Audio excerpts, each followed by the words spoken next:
Olá, meu nome é Dante, eu sou terapeuta e professor aqui do Núcleo Paradigma. Hoje a gente está aqui para conversar com o Educilo e com a Carla sobre a área da psicologia do esporte e da formação que o Núcleo Paradigma oferece nessa área.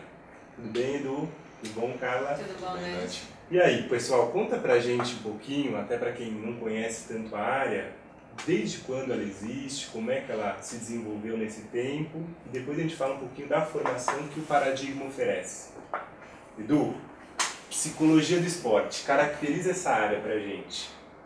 Olha, tudo começa com o grande boom do esporte no pós-Segunda Grande Guerra Mundial. Tá. Então a gente tem um momento no mundo de divisão política entre comunistas e capitalistas, e o esporte vira uma das vitrines para a competição entre as duas potências, entre as duas ideologias. Então a psicologia do esporte ela também se desenvolve enormemente nessa hora.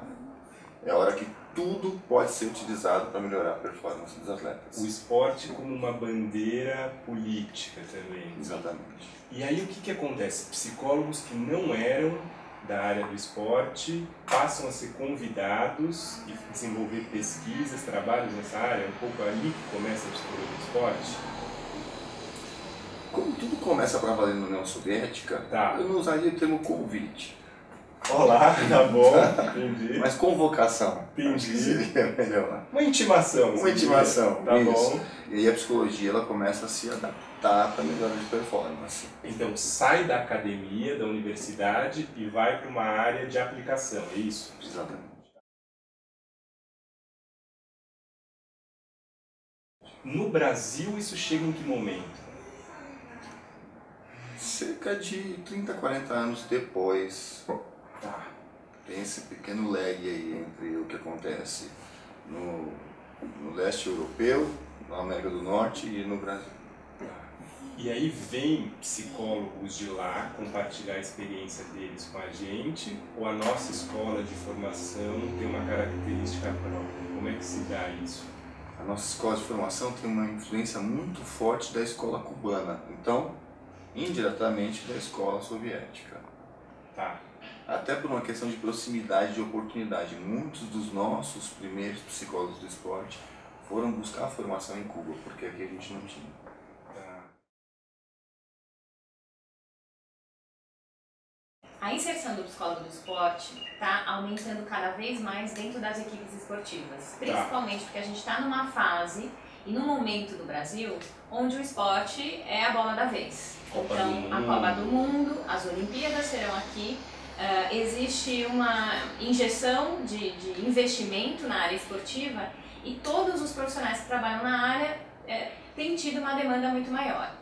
Então, agora existe muito mais essa demanda, o convite para a gente trabalhar na área. Os profissionais de todas as áreas do esporte estão cada vez mais afiados, estudiosos, e eles estão começando a entender sobre a psicologia do esporte. E eles estão começando a querer pessoas que trabalham com eles que de fato tenham todo esse respaldo teórico e prático da psicologia do esporte. Além da formação como psicólogo, um psicólogo do esporte tem que ter conhecimentos em que áreas? Esporte.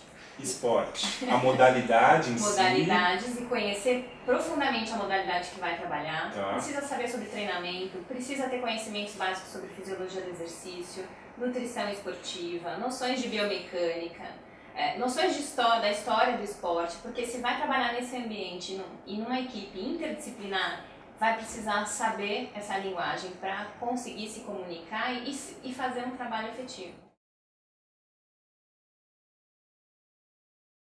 Psicólogo do esporte não necessariamente tem que ser um atleta, né? Você estava me explicando. Mas o que ele tem que ter para além dessa formação teórica, ainda que específica? Que vivência ele tem que ter? Qual que é o dia a dia de um psicólogo do esporte? Vivência de trabalho em grupo, né? Em equipe, isso é muito importante, isso é muito comum no esporte. Você não trata um caso de forma isolada, né? Tudo é resolvido na base da conversa multi ou interdisciplinar. Então essa vivência é fundamental. Saber trabalhar em equipe é um requisito básico para trabalhar no esporte. Você nunca vai trabalhar sozinho. Ainda que seja um atleta de desempenho individual, porque tem uma equipe multidisciplinar. Por trás, tá tem bom? um técnico, tem um fisioterapeuta, tem um médico daquele atleta, tem um nutricionista. E essa equipe funciona em conjunto. Todos ali têm opinião e a gente se comunica em função daquele atleta e da necessidade dele. Uma área que parece que é a mais conhecida são atletas de alto rendimento, alta performance. Mas a inserção do psicólogo do esporte não se limita a esse campo de atuação, né? Onde mais se insere um psicólogo do esporte? Por exemplo, ele está presente em escolas, onde que entra? Assim, para o pessoal ter uma ideia de campo de trabalho. Na iniciação esportiva, nas categorias de base. Então, desde a criança que começou a fazer atividade física, né, e está ali desenvolvendo a capacidade motora, o psicólogo do esporte pode estar presente. Quando a gente trabalha com criança, muitas vezes o nosso trabalho é diretamente também com os pais. Na verdade, na maioria das vezes. Né, porque eles influenciam diretamente o comportamento da criança, como ela se sente. E aí, quando a gente fala de iniciação esportiva, a gente está falando de um trabalho da psicologia do esporte que tem a ver com o desenvolvimento dessa criança, não necessariamente com o desempenho. Quando a gente começa a trabalhar nas categorias de base, aí a gente começa esse trabalho também educacional, mas já entendendo que essa criança está com o objetivo de ser atleta. Então, a gente entra com intervenções que podem ajudar essa criança a ganhar habilidades psicológicas para quando for um atleta profissional, estar preparado para lidar com pressão, com ansiedade, cobrança. Aí, essas são algumas áreas, né? Então, a gente também atua na reabilitação de atletas, e essa é uma área bem importante, porque o atleta machucado, ele tá, assim, o trabalho dele é o corpo dele. Então, assim, a chance dele deprimir, a chance dele ter recidivas, de se machucar uma vez atrás da outra porque quer se recuperar logo. Isso acontece muito, o atleta de alto rendimento ele se machuca muito, então esse suporte nesse momento difícil é super importante. Eu diria que no trabalho individual, nas modalidades individuais, a gente tem uma relação com o atleta que vai além do que a gente chama de aplicação de técnicas da psicologia do esporte. Né? A gente vai saber da história dele, do que ele está vivendo na vida pessoal dele, o quanto isso influencia na performance. Diferente de um grupo, porque se você tiver esse trabalho com todo mundo da equipe, é impossível de você conseguir trabalhar o grupo. Né? Muitas pessoas chamam isso, do psicólogo atuando ali junto com o atleta mais próximo nessa relação, de psicologia clínica do esporte. Né? Eu acho que existem várias formas de trabalhar. Eu pessoalmente acredito que essa relação com o atleta é através dela que a gente consegue realizar e promover mudanças de comportamento. Então eu acho que é fundamental a gente conseguir estabelecer essa relação, que também é uma relação estabelecida na psicoterapia. Né? Agora, a gente tem objetivos compartilhados e diferentes da psicoterapia. A gente também envolve o bem-estar do atleta. Esse atleta também precisa ganhar habilidades, ele também precisa se relacionar bem com pessoas. Né? Entretanto, ele está num contexto que é muito específico, que é o contexto esportivo, que envolve o trabalho dele, que envolve o corpo dele. E aí a gente vai trabalhar também em cima de questões de resultado. Esse é um objetivo muito marcante no esporte. Resultado, é isso que eles pedem pra gente. Tradicionalmente existe essa divisão. A psicologia do esporte de alto rendimento, a psicologia, que na verdade seria a psicologia da atividade física. No esporte de alto rendimento, o objetivo é melhora de performance. Superar suas próprias marcas ou superar um adversário. E aí se faz de tudo para isso. Então, nesse momento, a gente tem que tomar um certo cuidado, porque questões de saúde, elas estão em risco. O esporte de alta performance não necessariamente é um ambiente saudável. Então, o trabalho do psicólogo nesta área, ele fica entre ajudar a melhorar a performance e tomar cuidado com os excessos. Reduzir danos. Reduzir danos, exatamente. Conscientizar, qual o efeito de uma infiltração, o efeito de um determinado procedimento, de um determinado tipo de treinamento que vai te levar à exaustão, além do limite, né? E na psicologia da atividade física, aí não, o objetivo é promover a saúde, sim. Mas aí o nível de intensidade, de realização de atividade é menor, é dentro das recomendações do OMS, né? E o público tem outro objetivo. Então, o público que a gente trabalha a psicologia da atividade física é um público que é sedentário e que quer ganhar motivação e aderir à atividade física. É um público que, por exemplo, tem dificuldade na relação com a alimentação, faz atividade física, quer conseguir perder peso, então muitas vezes a gente também pode ajudar essa pessoa, existe esse campo, né? Então a psicologia do esporte dentro da academia, para aderência à atividade física, que mais? E também existe uma área que são os projetos sociais, né, que utilizam o esporte como uma ferramenta de cidadania, de educação, de inserção. Então existem muitos psicólogos do esporte trabalhando também nesse contexto. No terceiro setor. Uma questão que eu acho importante para esclarecer é quais são os mitos que ainda existem em torno da psicologia do esporte? Né? O que não é a psicologia do esporte e o que de fato ela é? Então, eu acho que um mito bem importante, presente ainda até hoje, é o mito de que o psicólogo do esporte vai trabalhar com um atleta problemático. E, na verdade, não é esse o objetivo. A gente trabalha com comportamento no esporte. A gente trabalha com desenvolvimento de habilidades para potencializar o desempenho. E assim a gente acredita que o trabalho da psicologia ele é um trabalho assim como o treino físico, o treino tético e tático. Ele tem que estar inserido. É uma habilidade que o atleta precisa desenvolver. E é diferente de trabalhar com apenas o problemático. Óbvio que quando vier o problema situacional, a gente está ali para ajudar a solucionar. Mas o nosso trabalho é um trabalho de desenvolvimento de habilidades psicológicas. Perfeito. Você acrescentaria alguma coisa? Sim, um outro mito é de que a preparação psicológica substitui a preparação física. Física? Não substitui.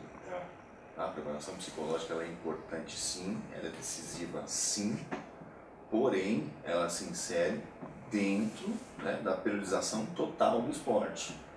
Então fará diferença se o atleta estiver bem preparado também, física, técnica, taticamente, aí sim a gente vai ver o rendimento acontecer. E um terceiro mito que eu acho que é importante é que a preparação psicológica não produz resultado da noite para o dia. Ela é um processo. Então, erroneamente, alguns profissionais do esporte têm expectativa de que o psicólogo ele vai atuar de uma forma, mudar comportamento muito rapidamente, sem que exista um processo. Isso não é verdade. É necessário estar dentro do dia a dia do clube ou participar do treinamento do atleta de uma forma a poder conhecê-lo efetivamente e aí sim poder interferir. Isso leva tempo.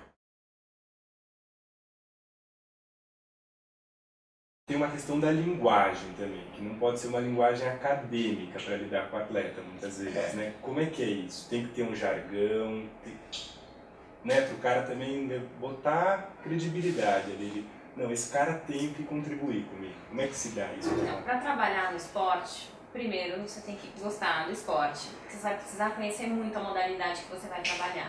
Conhecer a modalidade, inclusive a linguagem da modalidade. Isso vai ajudar muito na comunicação e na credibilidade que você estava falando. Ao mesmo tempo, a gente também pode ensinar, tanto a comissão técnica como o próprio atleta, conceitos básicos sobre comportamento. Então, muitas vezes a gente fala sobre reforçamento, fala sobre punição, os efeitos de tudo isso, e ensina como essas coisas podem funcionar, porque esse conhecimento vai ajudar também no nosso trabalho. Então, essa é uma forma de trocar a experiência e conseguir promover mudança. Mais recentemente, eu pude fazer parte da comissão técnica da Seleção Brasileira de Futsal. E nós fomos para a Tailândia disputar uma Copa do Mundo, de onde felizmente saímos vencedores. Então foi uma bela experiência desde o período de concentração, que foi no Japão. Então passamos 15 dias lá, fizemos alguns amistosos, e aí sim fomos para a Tailândia, onde disputamos o torneio. E o dia a dia mesmo do profissional de esporte, dia a dia de concentração. Então, uniforme, 3 uniformes por dia, programação, hora de acordar, hora de refeição, toque de recolher, né? Foi uma grande experiência. E tu, por exemplo, aí entrava antes do jogo, você dava uma palestra motivacional, como é que é? Ou os atletas te procuram, querem conversar, ou você sente que um está mais nervoso, está mais acuado? Como é que se dava essa relação assim? Isso é interessante, eu pude atuar de diversas formas, mas até algo que é marcante da área esportiva e que modifica a nossa forma de trabalhar em psicologia, é que você precisa de um resultado imediato. Então, você viu que tem alguma coisa acontecendo ali, você tem que interferir na hora e conversar com alguém, ou alguém vem te procurar, e não dá para você falar, então deixa eu pensar um pouco e a gente vai ver o que... Não, é ali, você perde, né, a oportunidade. Então, essas experiências, esse tipo de experiência, ele contribui para o desenvolvimento de uma psicologia que é uma psicologia aplicada e muito prática. Então, ao mesmo tempo que a psicologia transforma o esporte também transforma a psicologia, porque exige dessa psicologia um nível de intervenção e eficácia com um critério de exigência muito alto. Então, tem esta contribuição retroativa, vamos dizer, né, sobre a psicologia, sobre a análise do comportamento.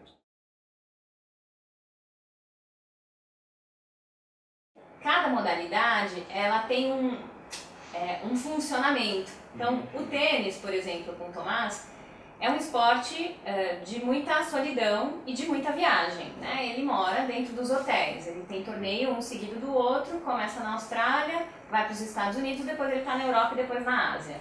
Então, no caso dele, eu precisei acompanhá-lo junto, viajando com ele, então fiquei 3 semanas fora, 3 semanas na Europa, no começo do nosso trabalho, para eu conhecer como que era o esporte, para eu conhecer o funcionamento dele, entender as demandas e necessidades. E a partir daí a gente começou um trabalho que quando eu estou viajando com ele, a gente consegue fazer no nosso dia a dia. Como o Eduardo falou, é ali na hora, no aqui e agora, que acontece a intervenção. A gente está junto com os atletas geralmente o dia inteiro. Né?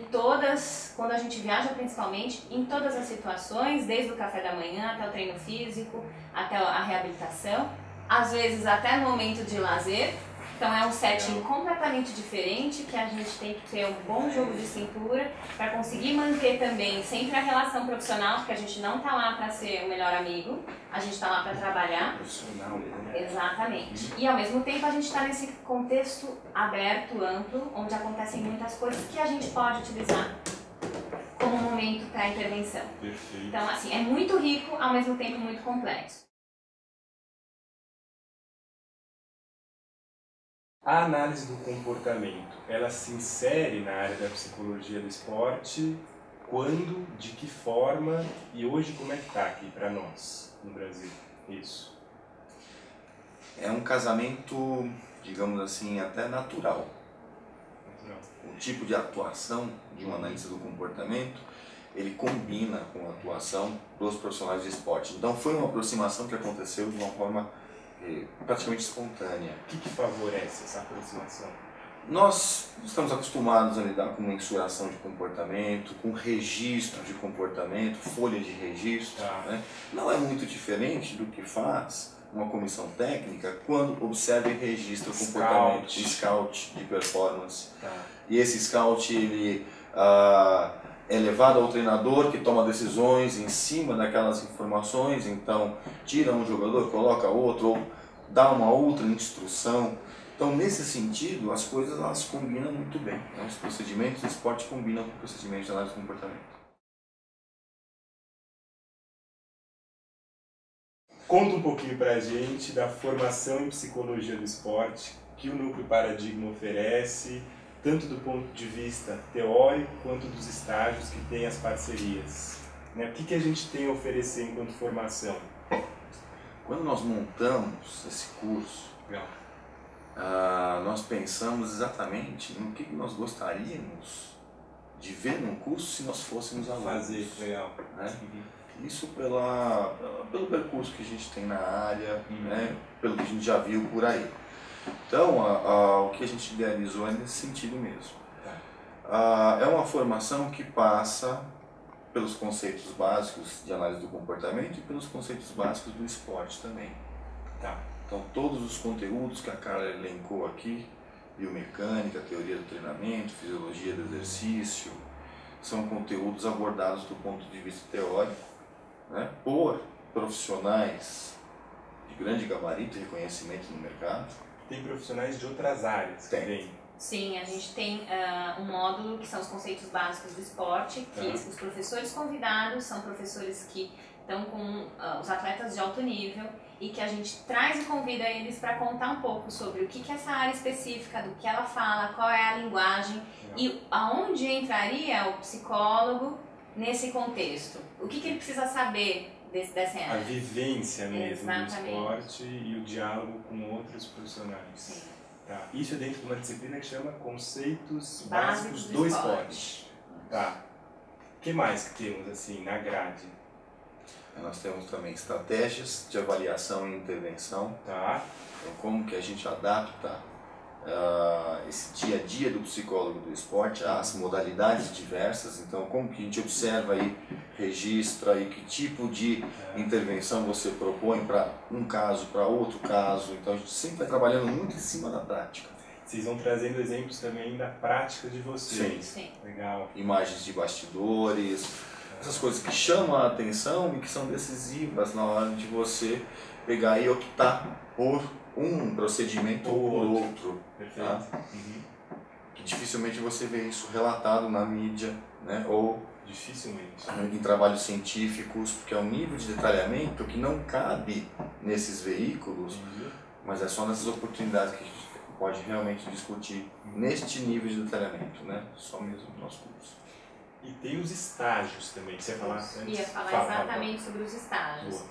Essa é uma preocupação nossa, porque a gente sabe que, além de não ter tanto conhecimento na graduação, para a gente aprender, a gente precisa fazer na prática. Então, a gente conseguiu algumas parcerias importantes com instituições esportivas e a gente oferece estágios para os nossos alunos. Então, a gente tem uma parceria com o Núcleo de Alto Rendimento do Pão de Açúcar, os nossos alunos já estão lá trabalhando. Diferentes modalidades, como é que é? Sim, sim, porque o Núcleo de Alto Rendimento do Pão de Açúcar, ele avalia diferentes atletas de altíssimo nível, geralmente atletas olímpicos. Então, a gente está lá dentro, trabalhando com os atletas. A gente tem uma parceria com a Aliança Jiu-Jitsu, que é a maior equipe, a campeã mundial de jiu-jitsu, então a gente também trabalha com os atletas de jiu-jitsu. A gente tem uma parceria com as secretarias de esporte de Santo André e São Caetano, então também temos alunos lá. E daí o aluno tem acesso aos bastidores mesmo, ele vai no treinamento, ele vai nos jogos, ele acompanha a equipe em viagens, ele participa do dia a dia de um profissional do esporte. De forma completa. E ele tem uma supervisão? Tem.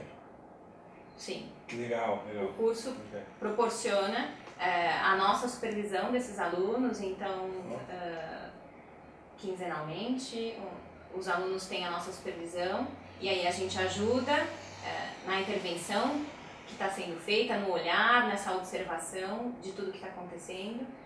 Então, ele não fica desamparado.